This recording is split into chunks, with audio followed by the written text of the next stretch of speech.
So Kiwi Build as Labor's key weapon to tackle rising house prices is being revamped as housing continues to be less and less affordable in this country. Just last week, an international housing survey found homes in New Zealand's 8 main centres are unaffordable at 6 times the median household income. Renters aren't any better off, so what are the alternatives to the traditional home-owning dream? I went out with cameraman Nick Monro to take a look at one. When it comes to the so-called housing crisis, is the solution thinking outside the box or is it actually moving into the box? The steel shipping kind. You've probably seen them stacked on the wharf like battered Lego blocks, but just park that thought for a second. Hi. Hi, welcome. Can we come in? Absolutely, come on in. Because Brenda Kelly's shipping container home is oceans away from that image. How would you describe living in here to people?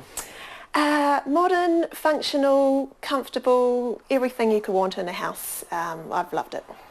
You've not mentioned size at all in that description. No, I haven't. For me personally, I admit living small is not for everyone, but it's more than enough space for what I need.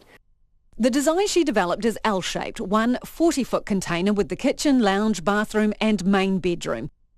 Perpendicular to that, there's a smaller 20-foot container, a flexi space, guest quarters or office or second lounge, you choose. How big is it? It's around about 45 square metres. 45 square metres, about a quarter of the size of your average standalone new house. And width-wise, the containers are slimline. Follow me. So I'm about 1.8, 180 centimetres tall. There you go. That's about how wide this tiny house is. Just a bit over. So, strictly speaking, how wide is it? 2.2 metres. 2.2 metres. You can lie down on the job. This model actually sleeps 7 people. Really? Let's count them. A double bed in the main bedroom, a double fold-out sofa in the lounge area, that's 4. This nifty desk that converts into a single bed makes 5.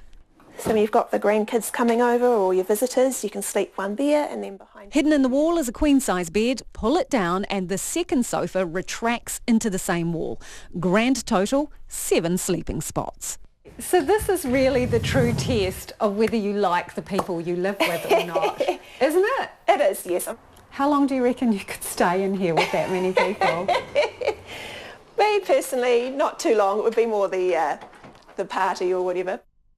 Back to the tour. A left turn through the front door leads you straight into what I'd describe as an apartment-size kitchen with a full fridge, 2 hobs, an oven and a 2-seat breakfast bar. Can I open the drawer? Yeah, go for life. So, I'm just wondering here, see, that's minimalistic, isn't it? Because I've got to say, people collect a lot of, can we say this, crap in their kitchens. So, do you just have to be ruthless, or what's the deal? Let's do a second quality control.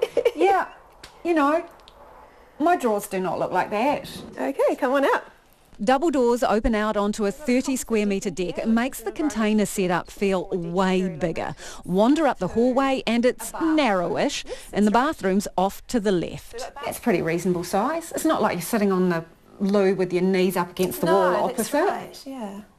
Let's test the water pressure.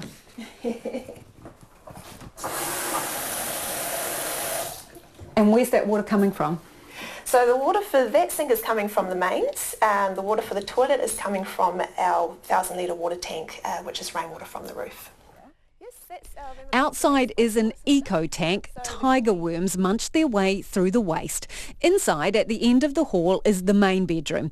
One person would have to scramble over the double bed to get out, though, because it's pushed up against the wall. So once again, we've used a few tricks of the trade here, like mirrored doors on your wardrobe, so it actually enhances the feeling of space when you're lying in bed. The room feels twice as deep. Come and have a look at yourself, Nick. You'll see. Come around. So, there's Nick. Hi. The mattress pops up to reveal a storage unit, but still, you'd have to live lean.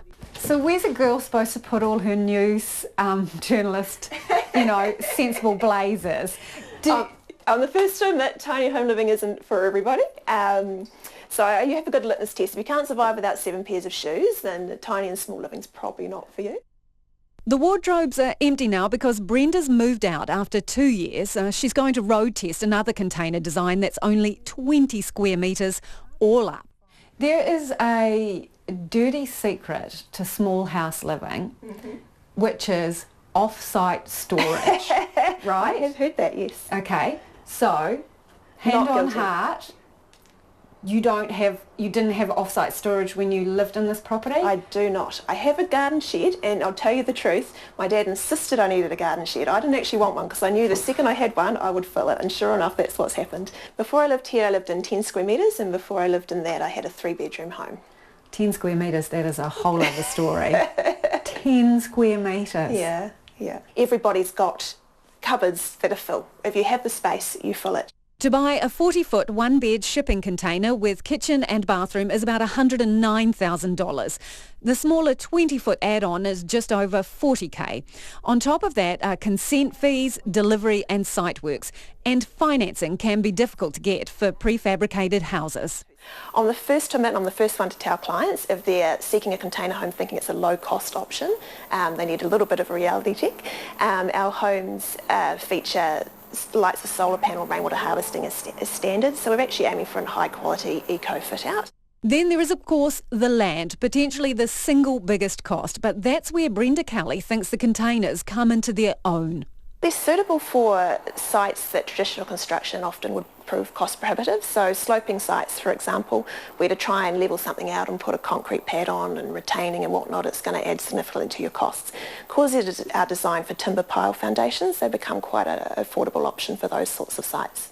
Transportable, they can also be plopped on a section alongside an existing house, allowing several generations of the same family to have their own space. Who lives in some of your creations and where are they? Yeah, we've got a variety of clients all around, from first home buyers, people who want the off-grid lifestyle. We've got a unit in Rarotonga, we've got a family in Mangere, we've got retired couples having it as a minor dwelling on the same site as their children.